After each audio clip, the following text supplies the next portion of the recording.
ছুটির দিন সত্ত্বেও আজও শিল্প এবং বাণিজ্যিক এলাকাতে চালু আছে ব্যাংকিং কার্যক্রম। পোশাক খাতে রফতানি বিল নগদায়ন, শ্রমিকদের বেতন ভাতা পরিশোধের সুবিধার্থে এসব শাখা পুরো মাত্রায় চালু করা আছে। গতকাল শুক্রবারও চালু ছিল, আগামীকাল রোববারও এসব শাখায় সেবা মিলবে। শাখা ব্যবস্থাপকদের মতে কর্পোরেট প্রতিষ্ঠানের জন্য এই সুবিধা দেওয়া হলেও সাধারণ গ্রাহকরা সেবা নিয়ে থাকেন।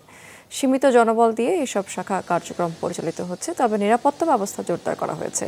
এ বিষয়ে কেন্দ্রীয় ব্যাংকের নির্দেশনা অনুসরণ করছে কর্তৃপক্ষ। ঢাকা মহানগরের পাশাপাশি সাভার, আশুলিয়া, টঙ্গী, ভালুকা, নারায়ণগঞ্জ এবং চট্টগ্রামের শিল্প এবং বাণিজ্যিক এলাকার শাখাগুলোতে সেবা মিলছে। গরু ব্যবসার সাথে জড়িত তাদেরকে সার্ভিস দেওয়ার জন্য আজকে সারাদিন এবং আগামীকাল সারাদিন এবং গতকালও ব্যাংক খোলা ছিল, অনেক শাখার মধ্যে খোলা ছিল। লোকাল অফিস তো আমাদের লেনদেন হচ্ছে, বাইরের কেউ পেমেন্ট না দিলেও আমাদেরকে পেমেন্ট দিতে হচ্ছে। এখন অনলাইন ব্যাংকিং সবাই আসছে এখানে। আমাদের ছোটখাটো শাখা যেগুলো খোলা নেই ঢাকা শহরের মধ্যে, তারা সবাই এখান থেকে এসে পেমেন্ট নিচ্ছে এবং ফুল টাইম ব্যাংকিং।